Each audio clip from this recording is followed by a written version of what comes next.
시편 84편 1절부터 12절 우리 교독하시겠습니다. 제가 먼저 읽습니다.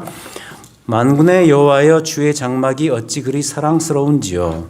내 영혼이 여호와의 궁정을 사모하여 쇠약하며 내 마음과 육체가 살아계시는 하나님께 부르짖나이다. 나의 왕 나의 하나님, 만군의 여호와여, 주의 제단에서 참새도 제 집을 얻고 제비도 새끼들 보금자리를 얻었나이다. 주의 집에 사는 자들은 복이 있나니 그들이 항상 주를 찬송하리이다. 주께 힘을 얻고 그 마음에 시온의 대로가 있는 자는 복이 있나이다. 그들이 눈물 골짜기로 지날 때 그곳에 많은 샘이 있을 것이며 이른 비가 복을 채워주나이다. 그들은 힘을 얻고 더 나아가 시온에서 하나님 앞에 각기 나타나리이다. 만군의 하나님 여호와여, 내 기도를 들으소서. 야곱의 하나님이여, 귀를 기울이소서. 우리 방패이신 하나님이여, 주께서 기름 부으신 자의 얼굴을 살펴보옵소서. 주의 궁정에서의 한날이 다른 곳에서의 첫날보다 나은즉 악인의 장막에 사는 것보다 내 하나님의 성전 문지기로 있는 것이 좋사오니 여호와 하나님은 해요 방패이시라. 여호와께서 은혜와 영화를 주시며 정직하게 행하는 자에게 좋은 것을 아끼지 아니하실 것임이니이다. 만군의 여호와여, 주께 의지하는 자는 복이 있나이다. 아멘. 앉으시겠습니다. 지난주 우리가 시편 133편 그리고 134편을 통해서 우리가 얻은 영생 그리고 구원의 중요성 그리고 특별히 그 영생을 함께 누리는 교회의 공동체, 이게 얼마나 소중한 존재인가에 대해서 배웠습니다. 특별히 교회가 어려운 상황에 빠질 때는 우리 기독교 신앙의 가장 중요한 도리인 이 구원의 영생을 전체 공동체가 함께 누려가는 것, 그리고 이것을 누릴 수 있는 자리인 우리의 생명력이 있고 생동감이 있는 예배가 얼마나 중요한 것인가를 다시금 깨닫게 되었습니다. 자, 그렇다면 오늘 이 본문, 이 시편 84편은 어떤 시일까? 자, 이 시는 어떤 시냐면 하나님을 예배하는 영적 공동체가 갖는 그 기쁨과 소망의 본질이 과연 어디에 있는가, 이걸 아름답게 그려준 시가 되겠습니다. 달리 말하면 예배 공동체가 예배 시간에 누렸던 그 구원 영생의 기쁨을 그들의 현실적인 삶 속에서 어떻게 하면 지속적으로 계속해서 경험하고 누릴 수가 있을까?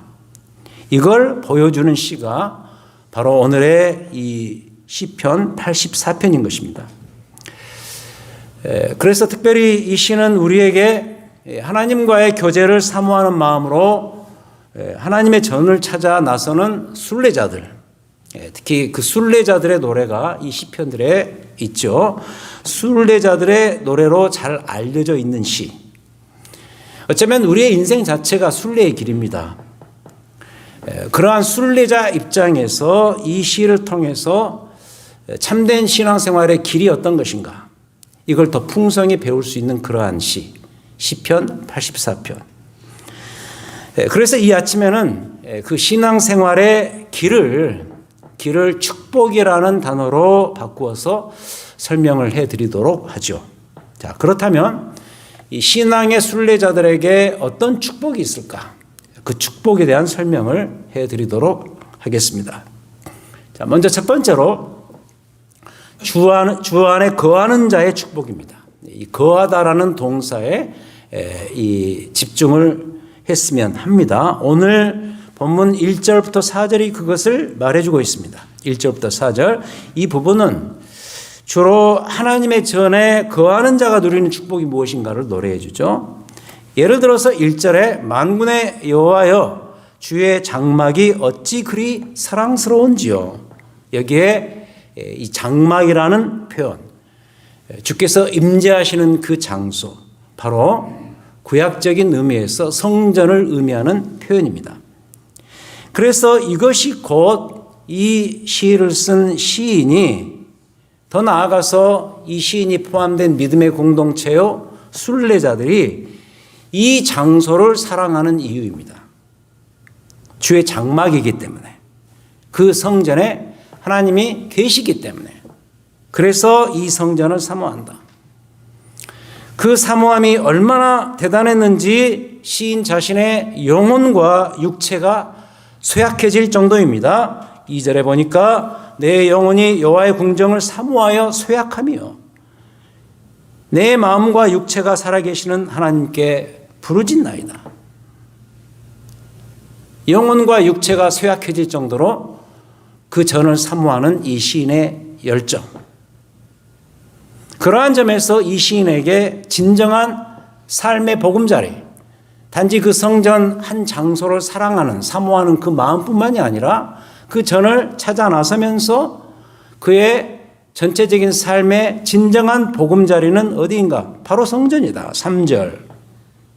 나의 왕 나의 하나님 만군의 여호와여, 주의 제단에서 참새도 제 집을 얻고 제비도 새끼 둘 보금자리를 얻었나이다. 만약에 참새와 제비도 성전에 둥지를 틀 수가 있다면 우리도 역시 그 자리에 보금자리를 마련할 수 있지는 않을까, 이런 기대감을 가지는 것이겠죠.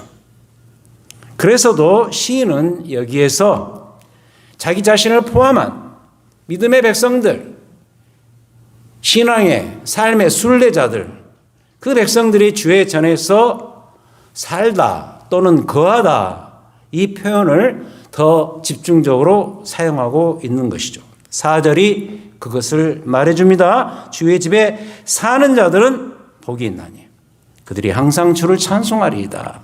살다 거하다. 그래서 첫 번째, 우리의 신앙의 삶에 있어서 첫 번째 이 성전과 관련해서 주어지는 축복은 뭐냐? 주 안에 거하는 축복이다.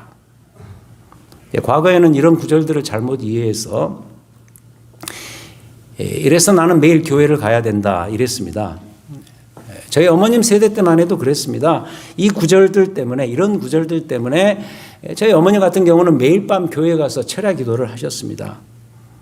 하지만 이 구절에서 말하는 주의 전이라는 것이 지금의 교회당을 말하는 것은 아니죠. 왜냐하면 종종 드리는 말씀이지만 굉장히 중요한 이야기인데, 구약 성경의 성전은 우리의 진정한 성전 되시는 예수 그리스도 안에서 완벽하게 다 성취가 되었기 때문이죠. 요한복음 2장, 특히 사도행전의 7장에서 스데반이 그 성전과 관련해서 말했던 그 설교 내용 가운데서 다 증명된 바입니다. 그리고 그리스도의 십자가와 부활을 통해서 구약의 모든 성전이 장소적인 차원에서, 더 나아가서 영적인 의미에서, 총체적인 의미에서 다 성취가 되었기 때문에, 그래서 지금의 우리의 주의 전은 오직 예수 그리스도시죠. 그래서 지금의 우리도 예수 그리스도 안에 거해야 한다. 여기 주의 전에 거한다는 말을 우리로 바꿔 표현하면 예수 그리스도 안에 거해야 한다. 그러할 때 이 시인이 그토록 염원하는 인생의 최고의 기쁨과 복이 주어진다. 요한복음 15장의 포도나무 비유가 이 사실을 계속해서 말해주고 있죠.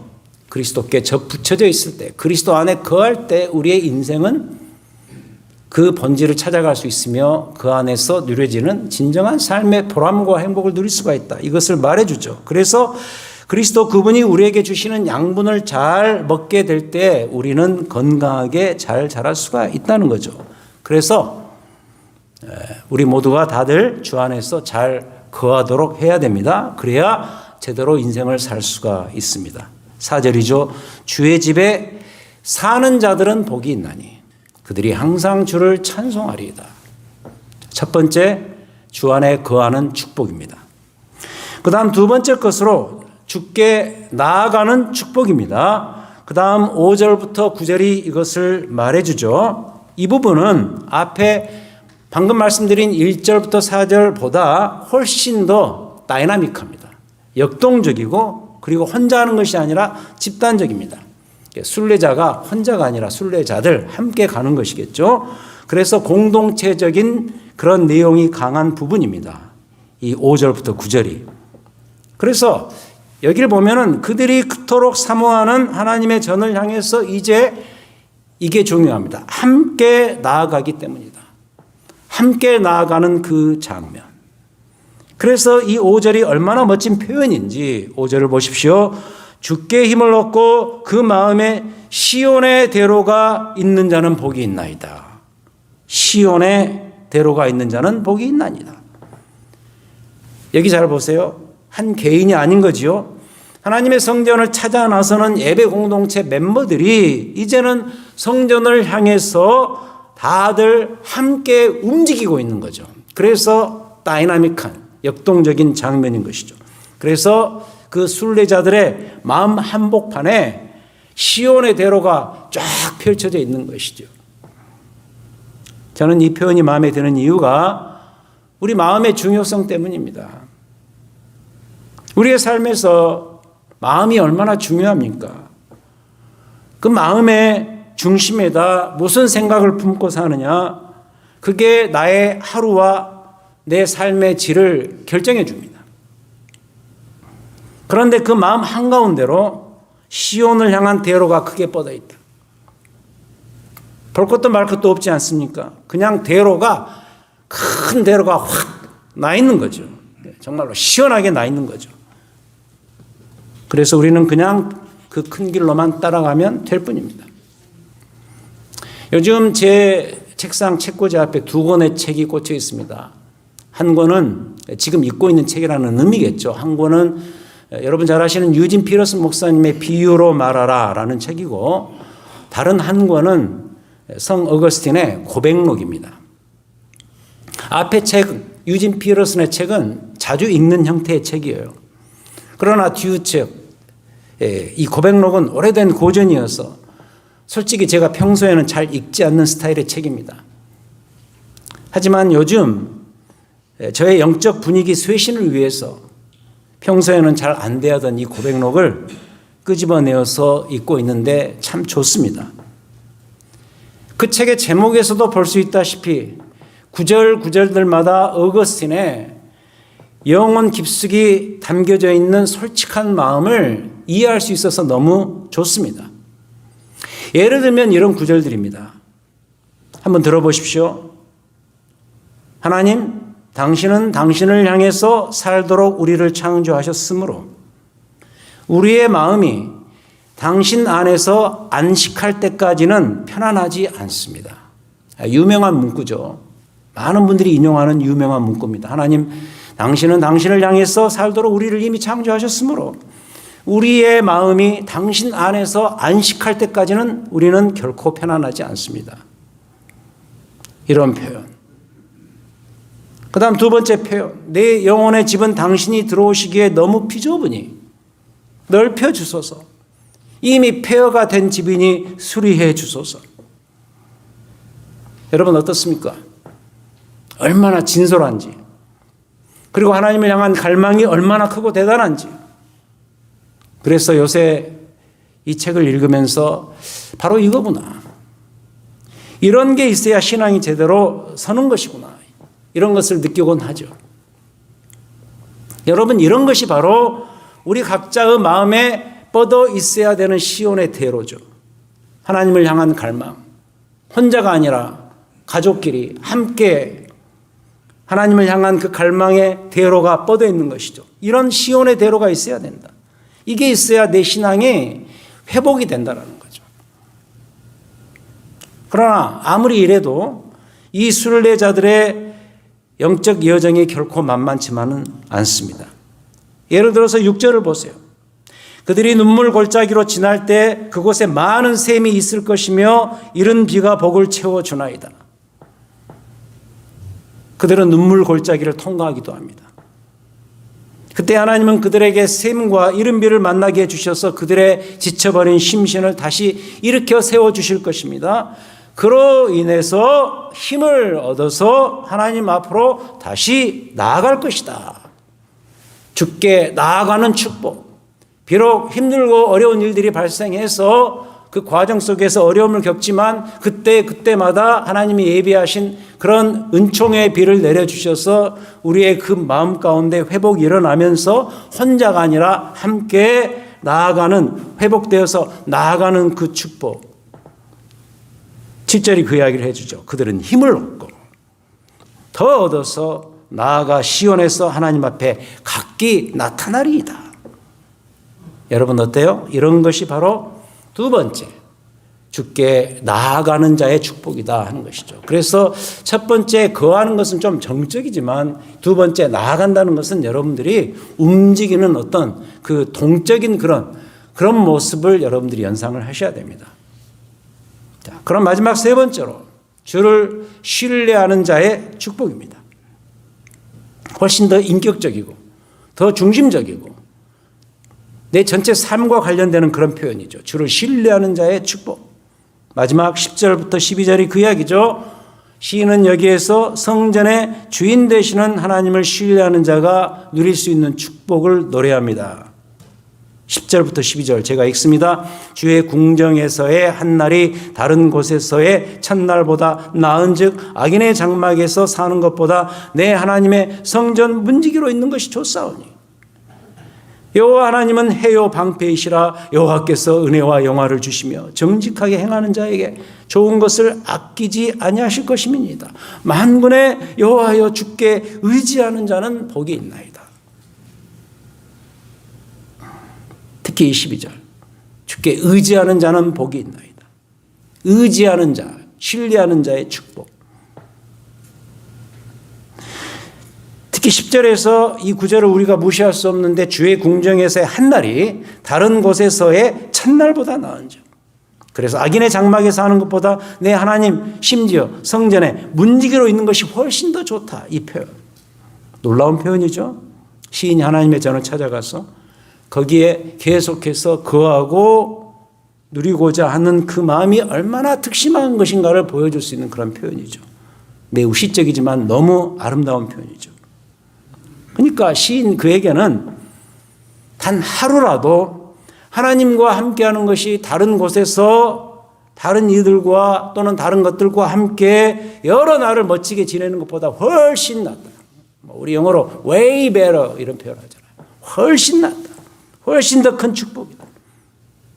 그럼 그 이유를 알아야 되겠죠. 왜 그럴까? 왜 이런 표현을 쓸까? 어떻게 이렇게 다소 과장되게 들리는 현상이 이들에게는 현실이 되고 말았을까? 이 고라 자손은 에베의 민족 아닙니까? 에베의 부족 아닙니까? 실제 현실인 거죠. 그것은 그가 하나님이 자신에게 의지하는 자에게 자신의 좋은 것들을 아낌없이 주신다는 그 사실을 이미 알고 있기 때문이죠. 쉽게 말하면 하나님께 이런 갈망을 가지고 계속 나아가는 자에게 이 표현처럼 하나님께서 예비하신 축복을 부어주시는 것을 역사적으로 현실적으로 경험하고 있었기 때문에 이 열망이 그토록 컸던 것이죠. 11절이 그걸 말해주잖아요.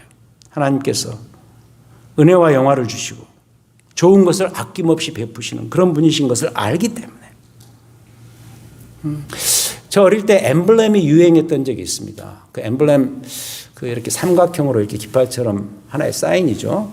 그걸 이제 벽에 거는 깃발 같은 그런 작은 장식품인데 그 안에 뭐 이런저런 좋은 문구를 써서 뭐 지금 보면 상당히 촌스러운 것인데 아무튼 그때 그게 되게 인기가 많았었습니다. 그 당시에 제 형님이 교회 대학부 멤버였습니다. 교회에서 아마 무슨 행사 때 선물로 그 엠블렘을 받았던 것 같아요. 그런데 그때 그 엠블렘에 쓰였던 문구가 바로 20절이었습니다. 주의 궁정에서의 한날이 다른 곳에서의 첫날보다 나은즉. 그 때문에 방에 이렇게 딱 걸려 있으니까 제 방에 걸린 그 엠블렘을 매일 쳐다볼 수밖에 없었죠. 왜냐하면 그때는 뭐 형제끼리 방을 다 이렇게 함께 쓰지 않았습니까? 형님하고 같이 그 방에 우리가 살았기 때문에 매일매일 그 엠블렘 쳐다보는 거죠. 저게 뭐가? 어린 나이에 계속 생각을 했습니다. 주의 궁정에서 한 날이 다른 곳에서의 첫날보다 나은지. 그러니까 이제 그 어린 나이에 뭐 어렸을 때부터 교회 생활에 익숙했으니까 이 교회 계속 거기서 교회에서 살라는 말인가 뭐 이런 식으로 생각을 하고 했었죠. 비록 어린 나이였지만 그래서 제게는 이 구절의 의미가 제 마음에 계속해서 오래도록 박히게 되었어요. 물론 이게 무슨 뜻인지는 그때 전혀 잘 몰랐지만 어쨌든 이 말씀이 계속해서 내게 박혀 있었습니다. 왜냐하면 그 엠블렘을 매일 쳐다보니까. 하지만 이제는 알지요. 이 의미가 무엇인지 잘 압니다. 특히 이게 12절과 연결되면서 12절 만군의 여호와여 주께 의지하는 자는 복이 있나이다. 연결이 되면서 주를 의지하는 자의 심정이라는 것이 바로 이거구나. 이제 확실히 깨닫습니다. 여호와를 의지하는 마음이 확 올라올 때 우리가 살다 보면 그런 마음이 들 때가 있죠. 그 어떤 특별한 케이스에 항상 늘 그래야 되겠지만 늘 그럴 수 없을 때 어떤 삶의 정황 속에서 정말 여호와를 의지하고 싶은 그런 마음이 강하게 올라올 때 그럴 때가 있지 않습니까? 그럴 때 당연히 주의 임재가 있는 그곳을 이토록 강렬히 사모하는 마음이 함께 생길 수밖에 없다는 뜻이겠지요. 그래서 저도 요새 그렇습니다. 이 마음이 저를 회복시킬 수 있는 유일한 길이라는 것을 여실히 경험하고 있습니다. 어떤 마음인가? 주 안에 거하고 주께 나아가고 그래서 나아간 그 주님께 전적으로 잘 의지하고 신뢰를 한다면 그 어떤 다른 장소들보다 주께서 거하시는 그 장소를 숫자적으로나 물리적으로나 더 많이, 더 자주, 더 확실하게 사모할 수밖에 없다는 이 사실을 지금 경험하고 있는 것이지요. 특별히 더 많이 지쳐있고 상해 있는 요즘에 저의 마음의 간절한 소원이 바로 이겁니다. 그래서 여러분 모두에게도 이 간절함에 마음이 넘쳤으면 합니다. 개인적인 삶 속에서 교회 차원에서 이 간절함의 마음이 있어야 된다. 주를 의지하고 싶어하는, 신뢰하고 싶어하는 그 마음이 간절히 있어야 된다. 주와 정면으로 대면해서 이런 방식으로 해결되지 않고는 우리의 영성과 우리의 신앙생활과 우리의 삶의 현실들이 풀릴 수가 없는 것이죠.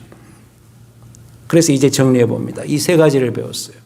1번, 하나님의 전에 거하는 자의 축복이요. 두 번째, 하나님의 전을 향해서 나아가는 자의 축복이요. 훨씬 더 다이나믹한 모습이라 그랬죠. 세 번째, 마지막, 전인격적인 문제인데 하나님을 신뢰하는 자의 축복. 세 가지 배웠습니다. 이 축복은 그 당시에 하나님의 전을 찾아 나서는 그 당시에 영적인 예배자들과 순례자들의 축복입니다. 하나님 안에 거하고 하나님을 향해서 나아가고 하나님을 전적으로 의지하고 신뢰하는, 꾸준히 신뢰하는 이러한 축복. 이 축복을 노래한 시 바로 오늘 우리가 살핀 시편 84편입니다. 그렇다면 이것은 지금도 우리에게 똑같이 해당되는 신앙의 주제이다라는 거죠. 우리의 신앙이 추상화되지 않고 공허한 이론으로만 그치지 않고 예를 들어서 우리의 이 예배 같은 자리가 그저 종교적인 행사에 불과하지 않도록 그렇게 끝나지 않기 위해서는 우리는 우리의 삶에서 꾸준히 주 안에 거하고 주께 나아가고 주를 계속 의지해야 할 것이다. 그래야만 신앙이 이원화되지 않고 실제적인 능력을 갖는다라는 거예요. 이건요, 신약에 와서 특별히 신약 성경의 그 사도들의 편지들, 베드로 사도, 특히 바울 서신 더 확실하게 느낄 수 있는 사실이에요. 신약에 와서 이것을 더 느낄 수 있다면 지금 여러분들은 신약 시대 백성들이기 때문에 더 리얼하게 다가와야 돼요. 이게 구약의 그 150편의 시 중에 일부의 한 코너에 차지하는 어떤 역사적 정황에, 구약시대 역사적 정황에 차지하는 한 코너에 차지하는 그런 스토리가 아니고 지금의 우리에게도 똑같이 이 문제는 더 확대되어서 더 풍성히 발전되었다는 사실을 신약시대의 백성인 우리 자신들도 경험할 수밖에 없고 경험해야 된다는 거죠. 왜 그러냐면 이 신약 성경의 이 사도들의 편지 가운데 이런 내용들이 풍성히 나타나기 때문에 특별히 사도 바울의 편지 대부분이 보세요. 여러분 그 사도 바울이 썼던 그 편지들 아시죠? 뭐 예를 들어서 고린도전서, 뭐 에베소서, 골로새서 그런 편지들 시작과 마감의 인사말. 여러분 편지를 쓰면은 시작하고 마감하면서 인사를 해야 되잖아요. 그 인사말에서 이런 표현들이 빈번하게 나옵니다. 예수 그리스도 안에서 누려지는 하나님의 평강과 은혜. 이걸 언급한단 말이죠. 예를 들어볼까요? 로마서 1장 7절 시작 지점이죠. 자, 보세요. 로마에서 하나님의 사랑하심을 받고 성도로 부르심을 받은 모든 자에게 하나님 우리 아버지와 주 예수 그리스도로부터 은혜와 평강이 있기를 원하노라.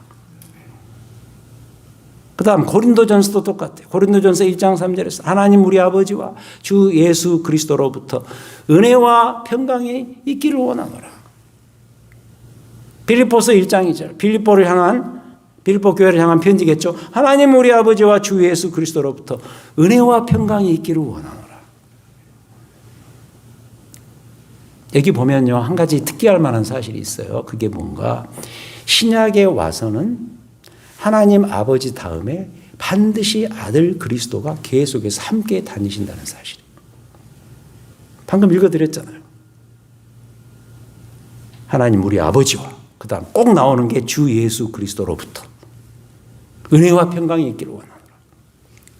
이걸 지금 우리에게 적용하자면 이 세크라멘토에서 하나님의 사랑하심을 받고 성도로 부르심 받은 모든 자에게 하나님 우리 아버지와 주 예수 그리스도로부터 은혜와 평강이 있기를 원하노라. 똑같이 대입해서 적용할 수 있는 인사말입니다. 그러니까 성부 하나님은 아들 그리스도 안에서, 이 표현이 중요합니다. 아들 그리스도 안에서 자신의 영광을 다 드러내셨다는 것. 하나님께서는 그리스도 안에서 자신의 은혜와 평강을 우리에게 베풀어 주신 것이지요.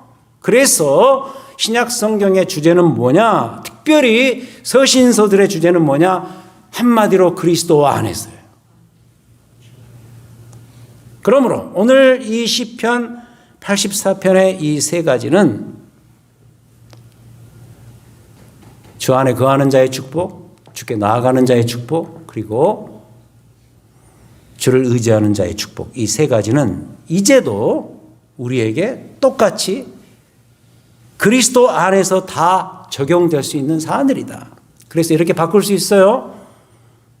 주 안에 거하고 주께 나아가고 주를 신뢰하는 이 표현을 이렇게 바꿀 수 있어요. 예수 그리스도 안에 거하는 자의 축복이고, 두 번째 그리스도께 나아가는 자의 축복이고, 그리고 세 번째 그리스도를 신뢰하는 자의 축복이다. 이렇게 정리할 수가 있어요. 이게 오늘 설교의 마지막 결론입니다. 그리스도 안에 거하고 그리스도께 매일 나아가고 그리고 그리스도를 꾸준히 신뢰하는 그런 자, 그런 영적 순례자, 그런 예배 공동체 멤버들의 삶, 이게 진정한 삶의 축복이다 하는 것을 우리가 깨닫게 된 것이죠. 그래서 결론적으로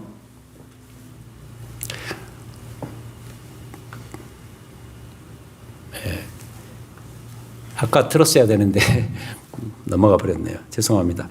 자, 그래서 이제 여러분 좋아하시는 찬송 중에 하나가 여러분 잘 아시는 주 안에 있는 나에게, 오늘 설교 제목입니다. 찬송 제목이죠. 저희 부모님 세대 최고의 찬송 중에 하나죠. 그 세대 분들에게 찬송가 탑 10을 서베이 하면은 꼭 이 찬송이 들어갔던 것으로 기억을 해요. 그 가사를 한번 다시 음미해 보죠. 한번 들어보시겠어요? 우리가 부르겠습니다만, 주 안에 있는 나에게 딴 근심 있으랴. 십자가 밑에 나아가 내 짐을 풀었네. 그 두려움이 변하여 내 기도 되었고, 전날의 한숨 변하여 내 노래 되었네. 내 주는 자비하셔서 늘 함께 계시고 내 궁핍함을 아시고 늘 채워주시네. 특히 이 부분, 내 주와 맺은 언약은 영 불변하시니 그 나라 가기까지는 늘 보호하시네. 주님을 찬송하면서 할렐루야 할렐루야 내 앞길 멀고 험해도 나 주님만 따라가리. 얼마나 좋아요, 여러분. 정말 좋은 가사고 정말 좋은 고백이죠. 오늘 시편 84편 그대로입니다. 이 찬송가 가사처럼 주 안에서 살 때 진정으로 행복하다. 오늘 본문 10절의 고백이 바로 그거죠. 주의 궁정에서 한날이 다른 곳에서 첫날보다 나은 즉 악인의 장막에 사는 것보다 내 하나님의 성전 문지기로 있는 것이 좋사오니 굉장히 리얼하고 굉장히 과장된 표현이지만 그 시인의 마음을 그대로 담아주는 그러한 찬송, 주 안에 있는 나에게. 이 마음을 품고서 주를 의지하며 살 때 우리는 진정한 복을 누리게 된다. 그래서 아까 말씀드렸던 이 성 어거스틴의 고백도 함께 잊지 마시기를 바라요. 중요한 말이라 그랬죠. 하나님, 당신은 당신을 향해서 살도록 우리를 이미 창조하셨으므로, 그 창조된 그 내용 자체가 뭘 증명하느냐? 우리의 마음이, 우리 각자의 마음이 하나님 당신 안에서 안식할 때에만 안식한다는 거예요. 그 외에는 편안하지가 않다. 이 고백 잊지 마십시오. 정말로 맞지요. 이분의 말처럼. 오늘 이 말씀에 의하면 우리는 주 안에서 살지 않으면 단 한순간도 편치 않고 안식도 없습니다. 주 안에 있는 나에게, 주 안에서 평강을 마음껏 누리시는 여러분들의 남은 삶이 되시기를 우리 주님의 이름으로 축원드립니다. 하나님 아버지, 주 안에서 살기를 원합니다. 그리고 더 움직여서 실제로 우리의 손과 발이 주께 나아가기를 원합니다. 그리고 우리의 전 인격과 삶을 동원해서 주를 의지하고 신뢰하는 그런 삶을 살 수 있도록 도우시옵소서. 그리고 그렇게 살아갈 때 하나님께서 예비하신 이 세상이 알지 못하는 천상의 은혜와 축복, 심령의 회복의 축복을 저희들에게 선사해 주실 줄을 믿습니다. 그걸 바라보고 매일 이렇게 나아가겠습니다. 이러한 삶을 살 수 있는 우리가 될 수 있도록 도우시옵소서. 예수 그리스도 이름으로 기도드립니다. 아멘.